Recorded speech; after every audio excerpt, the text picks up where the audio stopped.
WhatsApp guys, आज हम देखने वाले हैं India hits back at Canada. Canada border police officer named in Punjab case by India. ले भैया, हम पे उंगलियां उठा रहा था वो, तो अब आएगा मजा। देखते हैं स्टडी आईक्यू चैनल से प्रशांत दमन सर की वीडियो 1 2 3 गो। नमस्कार and welcome you all to study IQ. मैं हूं Prashant Dhawan. Now recently India ने एक बहुत ही इंपॉर्टेंट स्टेप उठाया है।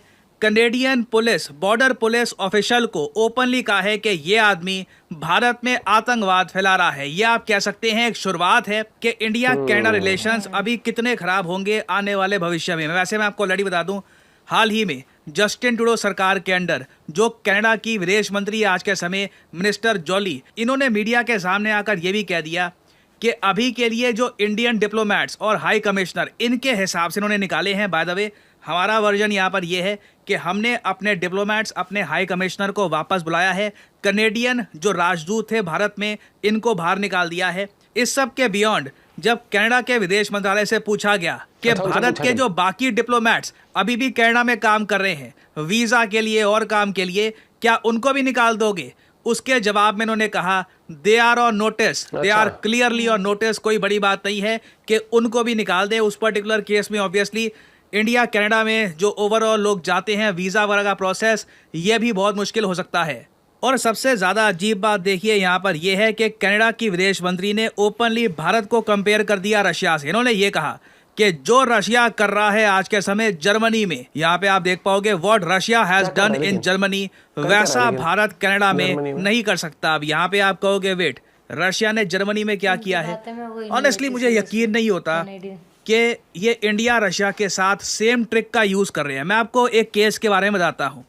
इधर आप देख पाओगे ये जर्मनी के एक बहुत ही बड़े आर्म्स मैन्युफैक्चरिंग कंपनी के सीईओ है। नाउ रिसेंटली क्या हुआ कि यूएस जर्मनी ने रशिया पे ये आरोप लगा दिया कि रशिया के जो असैसन्स हैं, रशिया के जो एजेंट्स हैं, ये जर्मनी के एक बहुत ही बड़े आर्म्स मैन्युफैक्चरिंग कंपनी के सीईओ को मारना चाहते हैं, क्योंकि ये कंपनी बहुत सारे हथियार भेज रही है यूक्रेन को। और इनके हिसाब से इन्होंने ये जो असैसिनेशन प्लॉट है इसको रोक दिया। मतलब इन्होंने बेसिकली इस जर्मन कंपनी के सीईओ को बचा लिया, नहीं तो रशिया ने इन्हें मारने की पूरी कोशिश करी थी जर्मनी की धरती पे।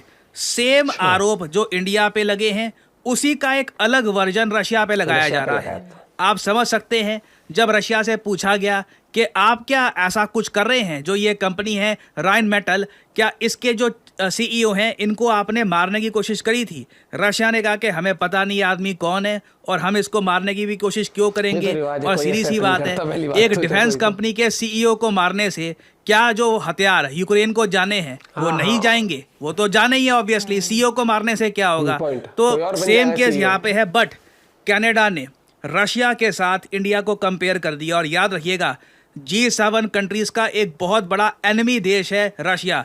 रशिया से इंडिया को कंपेयर करना बहुत बड़ी बात है। और इससे क्लियरली दिखता है कि जस्टिन ट्रूडो, मैं यही कहूंगा, डिस्टेंस है इंडिया कनाडा के बीच में। डिस्टेंस ना होता ना तो जस्टिन ट्रूडो पता नहीं और क्या क्या करने की कोशिश करते। ये पूरा जोर लगा रहे हैं आज के समय कि इंडिया के साथ रिलेशंस ना सिर्फ कनाडा के, पूरे वेस्टर्न कंट्रीज के बहुत ज़्यादा खराब हो जाएं। और मुझको यहाँ पे वैसे ऐड करना पड़ेगा, ये एज्यूम मत कर लेना कि अगर जस्टिन ट्रूडो ऐसे हैं तो पूरा कनाडा ऐसा होगा। कनाडा में आज के समय जो ऑपोजिशन लीडर है पियर पोलिवियर, इन्होंने ओपनली ये बात कही है कि जस्टिन ट्रूडो की स्ट्रैटेजी बहुत ही सिंपल है। इनकी पार्टी के अंदर जो रिवोल्ट चल रहा है, जो इनके लीडर्स इनकी पार्टी से निकलना चाहते हैं, साथ ही जो पार्टीज इनको सपोर्ट करती थी वो अब जस्टिन ट्रूडो को सपोर्ट नहीं कर रही।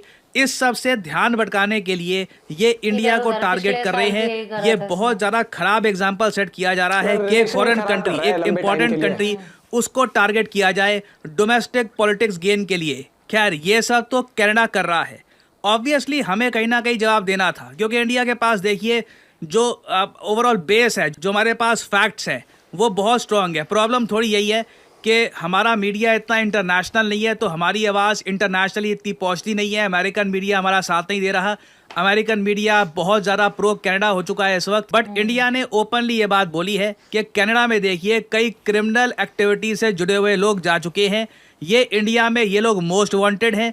हम तो कनाडा को लंबे समय से कह रहे हैं, इनका वीजा, इनका जो भी आपने वर्क परमिट दे रखा है सब आप कैंसिल करिए, वापस भेजो इंडिया में, हम इन पर इन्वेस्टिगेशन करेंगे। और इंडिया ने 26 एक्स्ट्राडिशन रिक्वेस्ट भेज रखी है कनाडा को कि ये सब लोग हैं, क्रिमिनल माइंडेड लोग हैं, पता नहीं तुम्हारे यहाँ ये कैसे पहुंच गए। वैसे एक बार मैं आपको बता दूं, कई शरीफ और ईमानदार स्टूडेंट्स होंगे जिनका वीजा कनेडियन गवर्नमेंट ने रिजेक्ट कर दिया होगा, बट ये जो क्रिमिनल बैकग्राउंड के लोग हैं बहुत ही आसानी से कनाडा में पहुंच जाते हैं स्ट्रेंजली। तो इंडिया की 26 एक्स्ट्राडिशन रिक्वेस्ट्स ये ऑलरेडी पेंडिंग है कनाडा के सामने। लगता नहीं है कि कनाडा इन 26 लोगों को वापस भेजेगा भारत।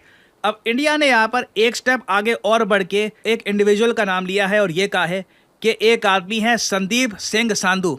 ये इस वक्त कनेडियन सरकारी ऑफिशियल है, कनेडियन बॉर्डर पुलिस का एक ऑफिशियल है, कनेडियन गवर्नमेंट के लिए काम कर रहा है। और ये आदमी लंबे समय से उन ग्रुप्स के साथ काम कर रहा है जो पंजाब में आतंकवाद फैलाना चाहते हैं।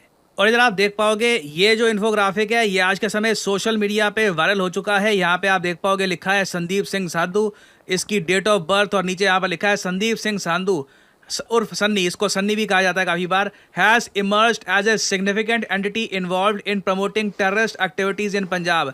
ही was in touch with Pakistan based Lakhbir Singh Rode and other ISI operatives and successfully executed a targeted killing of comrade Balwinder Singh Sandhu in Punjab with the help of a noted gangster।